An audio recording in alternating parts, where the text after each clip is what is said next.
Bonjour à tous. Je pense qu'on va pouvoir commencer cette visio comme il est 14h30. Donc, bonjour à toutes et à tous. On est très heureux de vous voir connecter pour cette deuxième session de notre nouveau rendez-vous J'améliore mes pratiques. Donc, comme vous le savez, vous êtes désormais invités tous les troisièmes jeudis du mois pour suivre cette visioconférence de 30 minutes qui est portée par le comité de l'évaluation, la coordination générale des soins et la direction qualité, et dont le but est donc de partager les résultats et surtout les propositions d'actions d'amélioration qui sont issues d'évaluations qui sont conduites au CHU dans vos services, vos pôles ou à l'échelle de l'établissement. Donc, ce que nous vous proposons pour aujourd'hui, on va vous inviter dans un premier temps à couper vos micros le temps de la première partie de la présentation et nous vous passerons ensuite la parole d'ici 10-15 minutes pour répondre à vos questions. Donc, n'hésitez pas d'ici là à partager vos questions dans le chat, questions que nous pourrons reprendre à la fin. Donc, vous avez le choix soit de partager dans le chat, soit de reprendre la parole à l'issue de la présentation, comme vous serez le plus à l'aise. Donc, nous espérons qu'au fil des séances, on ait une participation de plus en plus nombreuse. Donc, n'hésitez pas à parler de ce rendez-vous autour de vous. Ces rendez-vous peuvent être suivis soit individuellement ou soit collectivement si vous souhaitez induire aussi des discussions en équipe. Et dernière chose que je souhaitais vous dire, c'est que chaque visio sera enregistrée et mise à disposition sur la chaîne YouTube du CHU. Donc, le lien est disponible dans chacune des invitations OA de ce rendez-vous. Donc, je vais maintenant laisser la parole au docteur Isabelle Lyon, qui va vous parler de la prise en charge des personnes en situation de handicap au centre de soins dentaires du CHU de Nantes. Merci Morgane. Bonjour à toutes et à tous. Je remercie la direction des usagers, la direction qualité et le service de santé publique de m'avoir sollicité pour ce J'améliore mes pratiques dédié à la prise en charge des personnes en situation de handicap. Je me présente assez rapidement, donc je suis le docteur Isabelle Lyon, chirurgien dentiste et responsable de l'unité de soins spécifiques en odontologie. L'une des missions que j'ai fixées à mon unité est d'améliorer la prise en charge et le parcours de soins des patients en situation de polyhandicap au niveau institutionnel.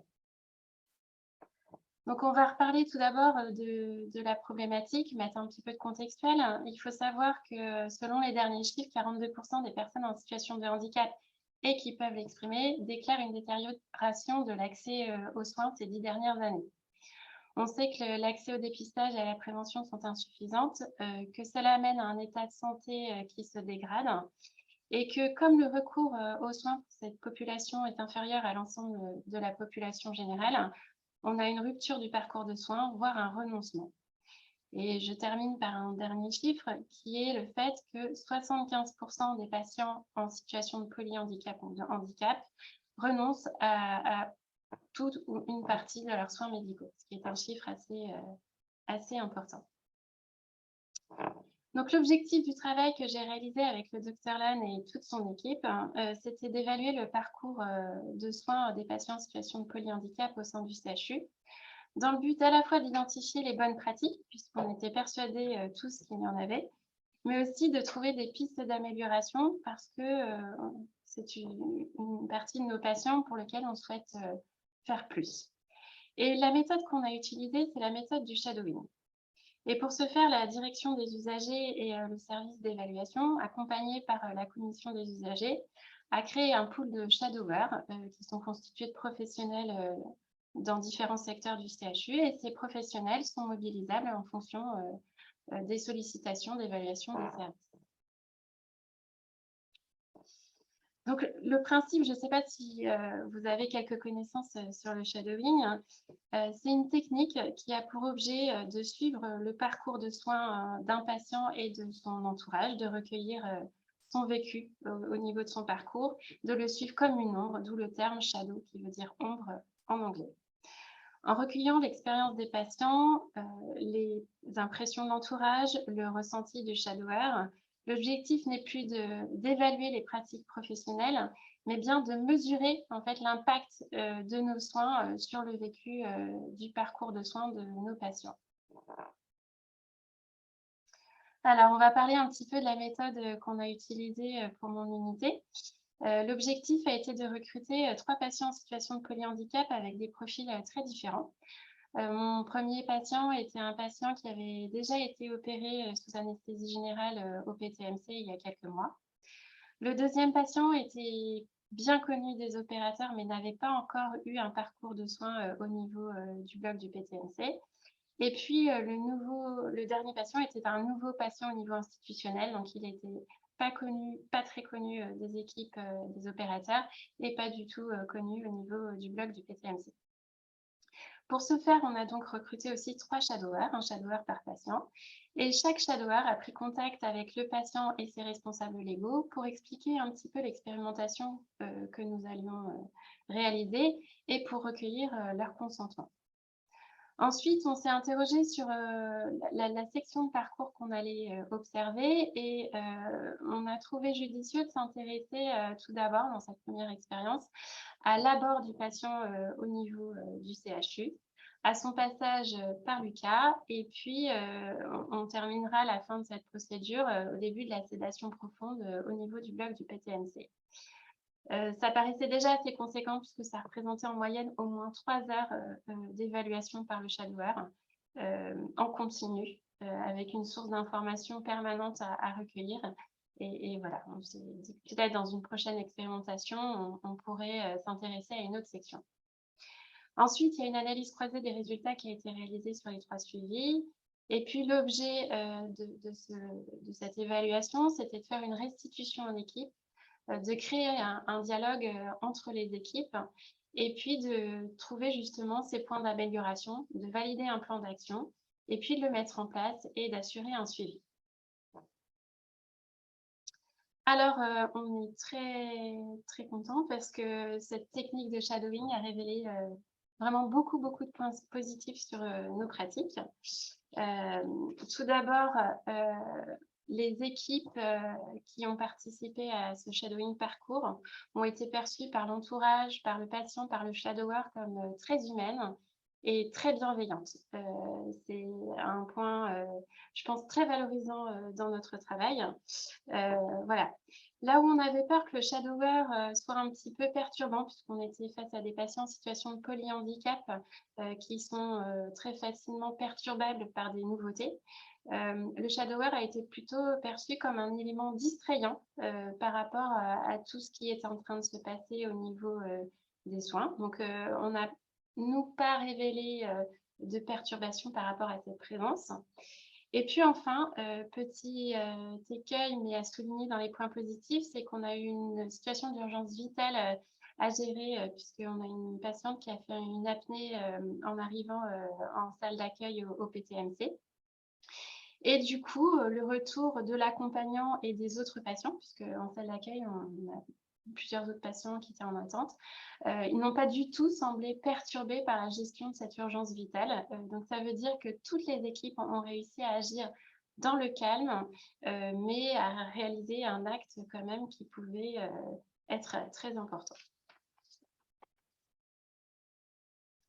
Alors, on a aussi révélé des points d'attention. La première, c'est de faire bien attention de communiquer systématiquement sur les possibilités d'accès au parking, parce que certaines familles n'avaient pas reçu les informations.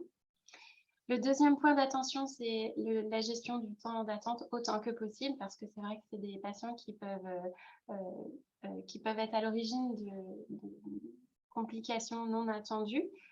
Mais le but est de limiter les temps d'attente dans les différents points du parcours.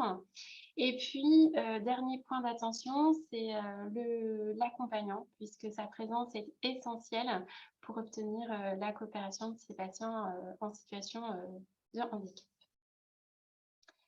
Dans les pistes d'amélioration, alors les échanges entre les différentes équipes ont bien sûr donné sujet à plein de pistes d'amélioration.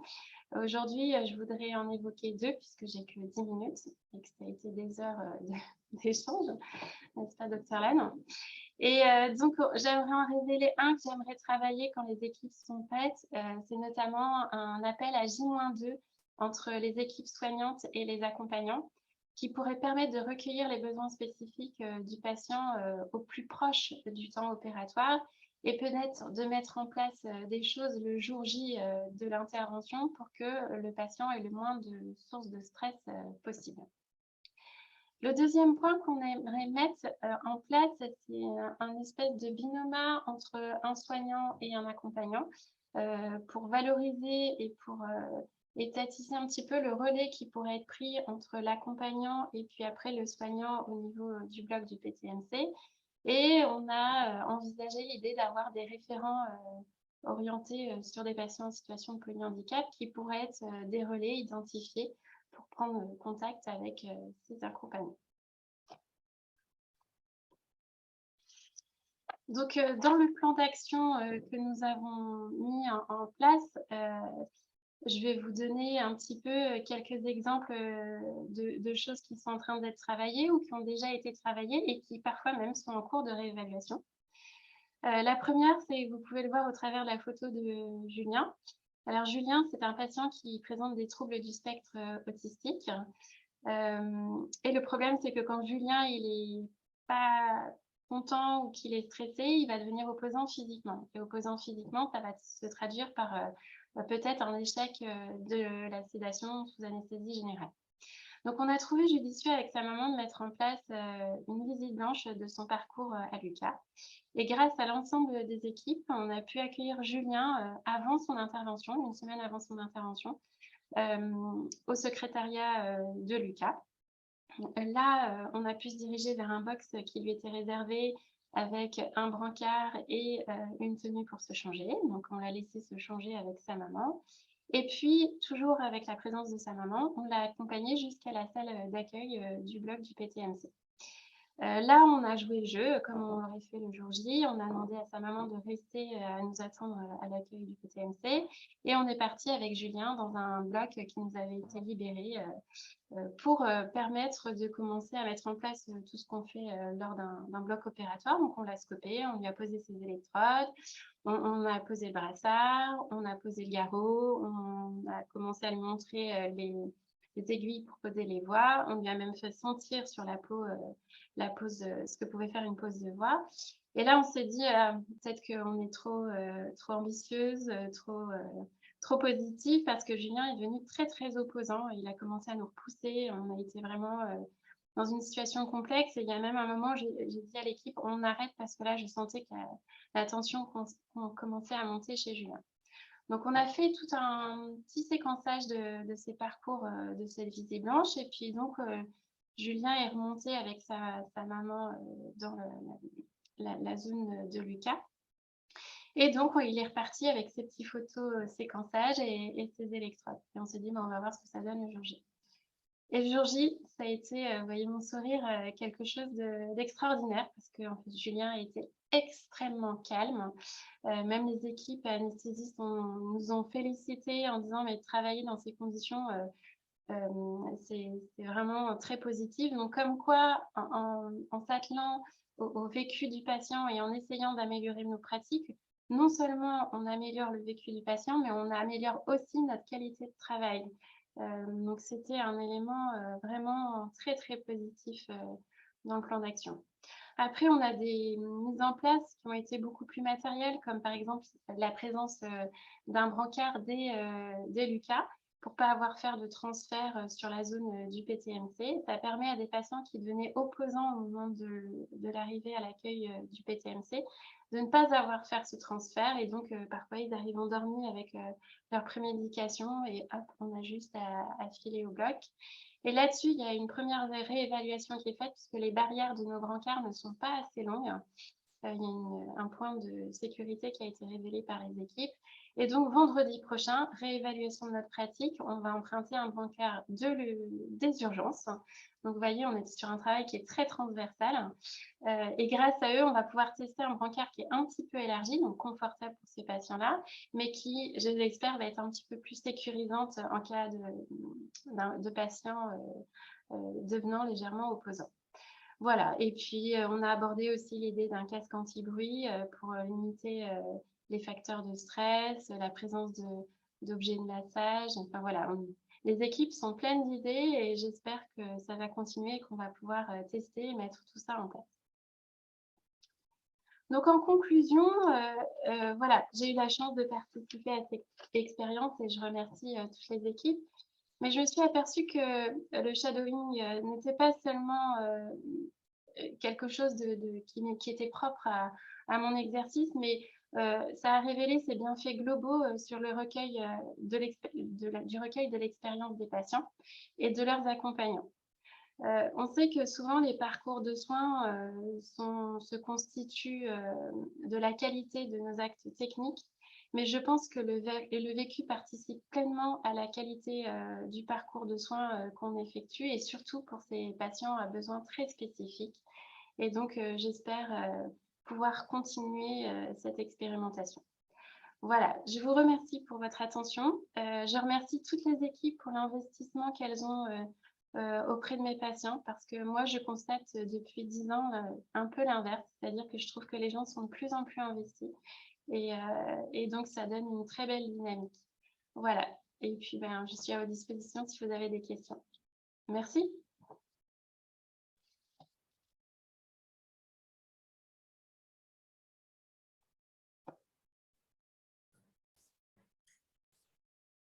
Merci Isabelle pour ta présentation et tes explications. Est-ce que dans les participants, on n'a pas eu de questions qui ont été posées par écrit, mais peut-être pouvez-vous rallumer vos micros si vous souhaitez poser une question ou faire une remarque sur la prise en charge de ces patients, peut-être en écho avec le travail que vous faites dans vos services, si ça vous a évoqué des choses ou voilà, des questions. N'hésitez pas à réactiver votre micro.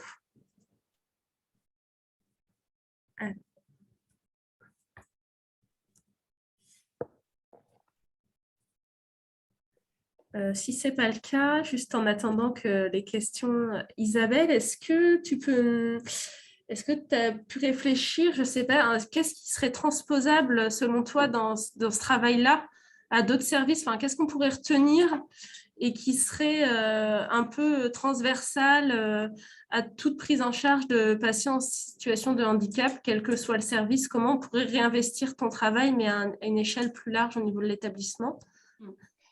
Alors, je crois qu'il n'y a rien de propre à mon activité. En fait, tout ce qu'on a mis en place depuis le départ est complètement transversal. Voilà, quand on a des difficultés de visite blanche au bloc, c'est quelque chose qui est transversal aux autres disciplines.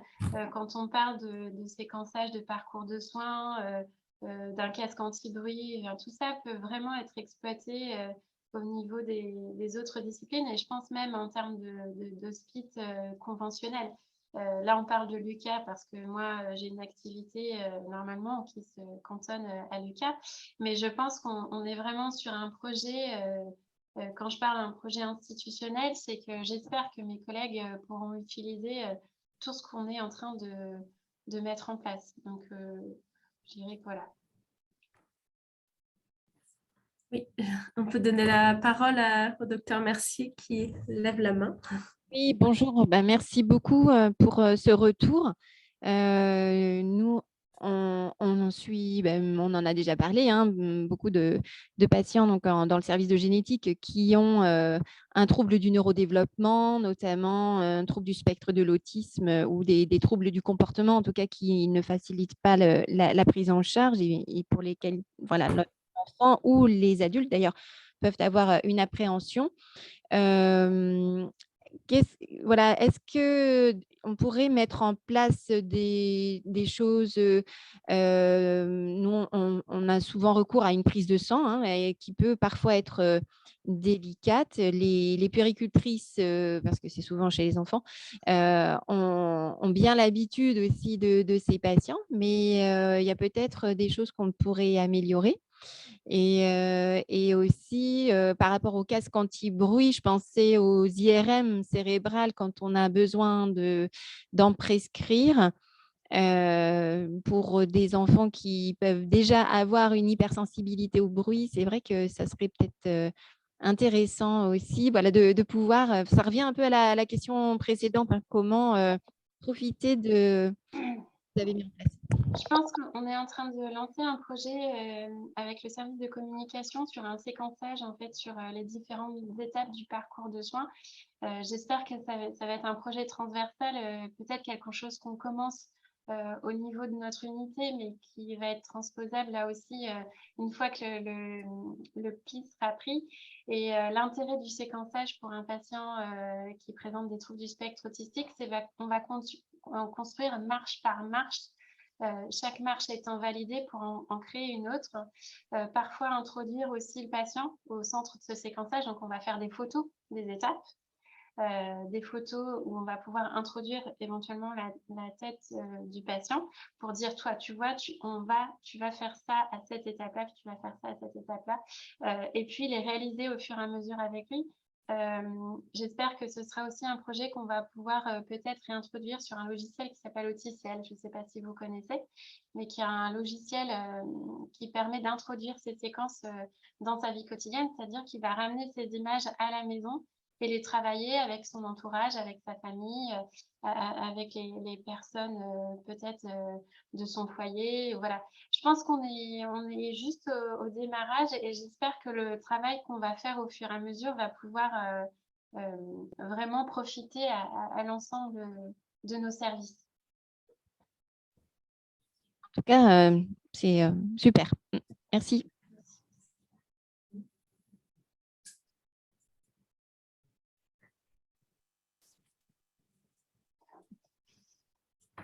Alors moi, je voudrais faire, pendant qu'il y a ce petit blanc, entre guillemets, je voudrais faire un petit sourire puisque la maman de Julien nous a fait un joli livre sur la réussite de notre parcours. Donc, elle a remercié les équipes. Je pense qu'elle a offert des chocolats à tout le monde. Donc, on a eu un joli livre de son parcours. Et alors, pour terminer, vous voyez, Julien, sa récompense, je ne sais pas si tout le monde voit la caméra, mais c'est ça. C'est-à-dire que voilà, il faut un facteur de récompense et il est très content parce qu'il avait soigné ses dents et que du coup, il a pu manger son steak frites. Donc, le parcours de soins et son vécu, c'est quand même quelque chose de capital pour le bien de nos patients. Un petit sourire.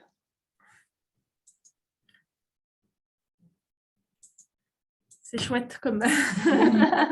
C'est impressionnant. C'est une satisfaction.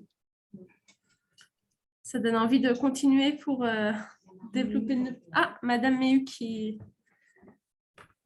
Oui, bonjour, Marie Méhu, je suis la directrice qualité. Merci beaucoup pour votre intervention, c'était vraiment très intéressant.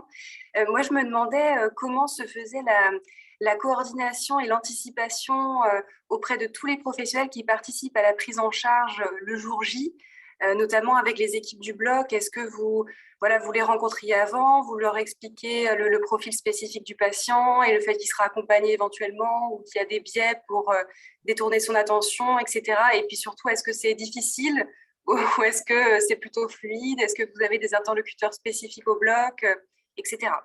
Merci. Merci, je vous remercie pour votre question qui est très pertinente. Alors, pour l'instant, je me débrouille un petit peu avec les moyens du bord, c'est-à-dire que je pense que pour prouver aussi qu'une action est bénéfique, il faut l'instiller, il faut la vivre, il faut la commencer. Donc, j'ai une équipe d'infirmières qui travaillent dans mon unité qui m'ont aidée sur ce début, par exemple, de parcours de visite blanche. J'ai la chance aussi d'avoir rencontré et puis de travailler depuis un petit moment avec les différentes équipes entre l'UCAL, PTMC. Donc, la connaissance du terrain fait que ça m'est plus facile de solliciter les différentes personnes. Mais ce qui serait génial, et c'est une fiche projet qu'on est en train de réaliser avec les infirmières de mon unité, on a une fiche projet sur cette... il faut parler d'infirmière de parcours, hein, une infirmière de coordination, parce que c'est ça qu'on souhaiterait, qui soit au cœur de notre unité, pour permettre ce lien justement entre notre unité, Lucas, parfois solliciter différents chirurgiens. Je vois demain... sur le dernier patient que j'opère, j'ai sollicité un de mes collègues qui a eu la gentillesse de venir alors qu'il... Voilà. Donc, tout ça, ça demande en effet une coordination Et j'espère qu'un jour, on aura une personne dédiée au sein de nos unités qui permettra d'accompagner ces patients. Pour l'instant, voilà, on est sur une ébauche. Ok, bah merci beaucoup pour votre réponse. C'est très, très intéressant et je pense qu'on va se pencher un peu sur le sujet. Notamment, vous parliez éventuellement de plusieurs interventions au cours de la même venue au bloc opératoire, la même anesthésie. Donc, peut-être que ça pourrait nous encourager aussi à identifier des chirurgiens et puis des anesthésistes, évidemment, référents en fonction des spécialités qui pourraient intervenir ensemble pour éviter les venues itératives de ces patients dont on sait que le parcours de soins est difficile.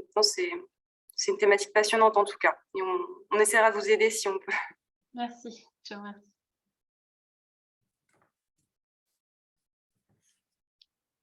Eh ben, merci à tous pour votre participation à cette visio. Si tu peux passer à la diapositive suivante, Isabelle. Je peux. Donc, merci Isabelle pour tout ça. Et puis, on continue à essayer de communiquer sur les évaluations qui sont conduites au CHU et toutes les actions qui en découlent. C'est la partie la plus intéressante. Et donc, à ce stade, on peut déjà vous annoncer les 2 prochaines visios qui seront la prochaine le 17 novembre sur la contention physique, donc avec le docteur Ferréol et un kinésithérapeute, Emmanuel Christian, et le 15 décembre sur les suites d'une évaluation sur la prescription de produits sanguins labiles. Donc, merci pour votre participation et en espérant vous retrouver sur les prochains rendez-vous. Bonne journée à tous. Au revoir. Merci, au revoir. Bon après-midi.